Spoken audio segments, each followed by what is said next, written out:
আমরা একটু সকলের কথা শুনতে চাই। ধন্যবাদ আপনাদের। আসসালামু আলাইকুম ওয়া রাহমাতুল্লাহি ওয়া বারাকাতুহু। আমরা কি গুরুত্বপূর্ণ এবং চমৎকার আয়োজনে এখানে সমাবেত হয়েছি সবাইকে আপনাদের ধন্যবাদ জানাই এবং রাজনৈতিক কর্মী হিসাবে আমাকে আমন্ত্রণ জানাই। দুর্নীতিকে না বলি, এটি আমরা তো অনেক সময় ধরে এই স্লোগানটি দিয়ে আসছি, একটি সামাজিক আন্দোলন। এখন মনে হয় দুর্নীতিকে না বলে এর মধ্যে সীমাবদ্ধ থাকবার কম। আমাদেরকে দুর্নীতি প্রতিরোধ করবার যে লড়াই সামাজিক আন্দোলন গড়ে তোলা দরকার, সেটিকে এগোবার বিষয় আছে। আমি একজন রাজনৈতিক কর্মী হিসাবে দুটি বিষয় আপনাদের দৃষ্টিতে আনতে চাই। সেটি হচ্ছে যে আমাদের সমাজের রাজনৈতিক যে কর্তৃপক্ষ আছেন তারা এই দেশ পরিচালনা করেন বা করবেন। সুতরাং সেই রাজনৈতিক কর্তৃপক্ষই হচ্ছে যে দুর্নীতি থাকবার অথবা না থাকবার বিষয় যথার্থ কর্তৃপক্ষ। সেই ক্ষেত্রে এই রাজনৈতিক কর্তৃপক্ষের দুটি দিক আছে।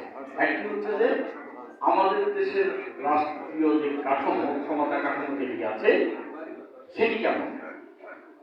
আমরা যদি বলি যে একটি কেন্দ্রীভূত শাসন ব্যবস্থা বা কেন্দ্রীকরণ যত বেশি থাকবে, যত বেশি এক ব্যক্তি, যত বেশি এক জায়গায় ক্ষমতা কেন্দ্রীভূত থাকবে, তত বেশি অপশাসন বা দুর্নীতি পরায়ণ শাসন অথবা দুর্নীতি পরায়ণ সমাজ তৈরি হওয়ার সুযোগ থাকবে।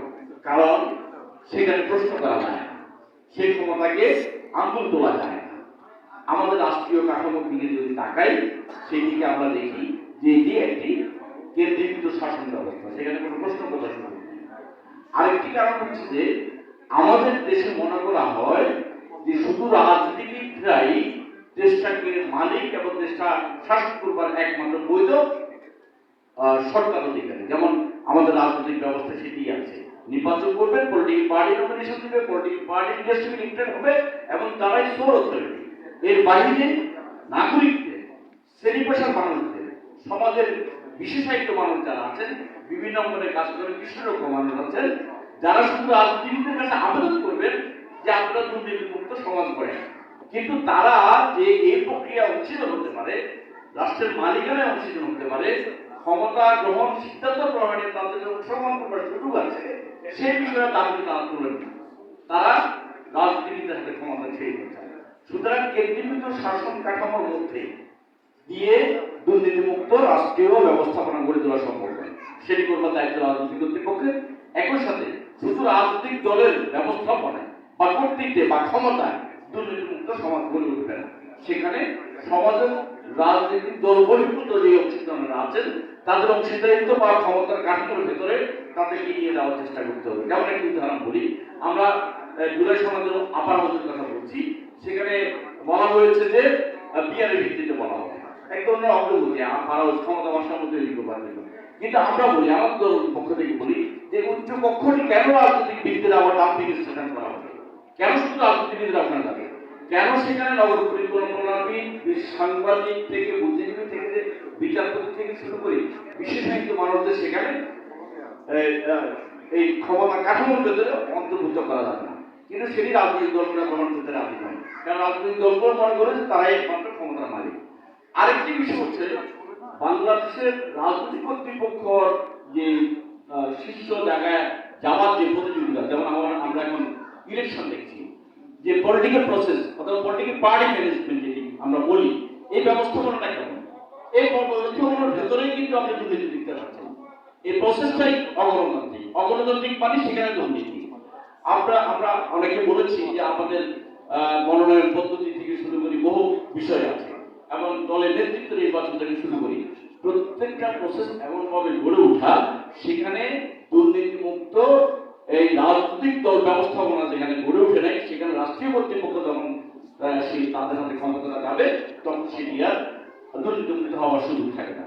তাই আপনি দেখুন, এই ইলেকশন প্রসেসে আমরা পার্টিগুলো ইলেকশন করছি, যাচ্ছি, কথা বলছি, প্রত্যেকের নির্বাচনের আচরণবিধি লঙ্ঘন করার চেষ্টা করছি। প্রত্যেকেই বলছি যে 10 টাকা করে মাথা পিছু খরচ করবো, কিন্তু করবো 10 কোটি টাকা খরচ, এবং রিটার্ন দাবি করবো ওই 10 টাকা হিসেবে। তার মানে আমি পার্লামেন্ট সদস্য হয়ে পার্লামেন্টে ঢুকবার আগে আমি রাষ্ট্রের সাথে জনগণের সাথে অন্যায়ের কাজটা দিয়ে শুরু করছি। সেই রাজনৈতিক কর্তৃপক্ষের কাছে আমি আশা করছি দুর্নীতি মুক্ত সমাজ গড়ে উঠবে। সুতরাং এই প্রসেস, টোটাল প্রসেসটাই এভাবে আছে। তাহলে এখান থেকে মুক্তির উপায়, মুক্তিতে খুঁজতে হবে। সে মুক্তির উপায়ের জন্য যে সামাজিক আন্দোলন, এটি গুরুত্বপূর্ণ। আমরা আশা করছিলাম যে জুলাই অভ্যুত্থানের মধ্য দিয়ে এত রক্তপাতের পরে যে বাংলাদেশের রাজনীতিতে সামাজিক জায়গায় যে মনস্তাত্ত্বিক পরিবর্তন আসবে, দুর্ভাগ্যজনক বড় সত্য হলো যে আমরা সেই জায়গায় এক পাওয়া ছুঁতে পারিনি, আমাদেরকে টাচে করেনি এই জায়গাটা। এটি একটি হতাশার জায়গা, কিন্তু তারপরে তো আমার আশা নিয়ে বাঁচে। আমাদের তরুণ প্রজন্ম যে লড়াই করেছে, সেই লড়াই আজকে যদি ব্যর্থ হই, আবার কি লড়াই হতে হবে, সে লড়াইতে নিশ্চয়ই আমরা সফল হব এবং রাষ্ট্রীয় মালিকানা সকল মানুষের অংশীদারিত্ব নিশ্চিত করার মধ্য দিয়ে এবং ক্ষমতাকে প্রশ্ন করবার সুযোগ তৈরি করবার মধ্য দিয়ে দুর্নীতিমুক্ত সমাজ রাষ্ট্র তৈরি করবার সুযোগ নিশ্চয় তৈরি হবে। সে আশায় থাকলাম একজন রাজনৈতিক কর্মী হিসাবে আমার ক্ষুদ্র সামর্থ্য, আমার দলের সামর্থ্য দিয়ে সে লড়াইটা দাঁড়িয়ে রাখবো। আপনাদেরকে এই কথা দিয়ে আমি বিদায় নিচ্ছি। ধন্যবাদ।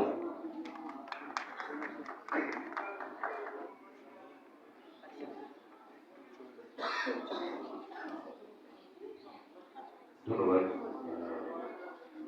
রাজনৈতিক ব্যক্তিত্ব। আমরা সবাইকে আসলে আজকের এই অনুষ্ঠানে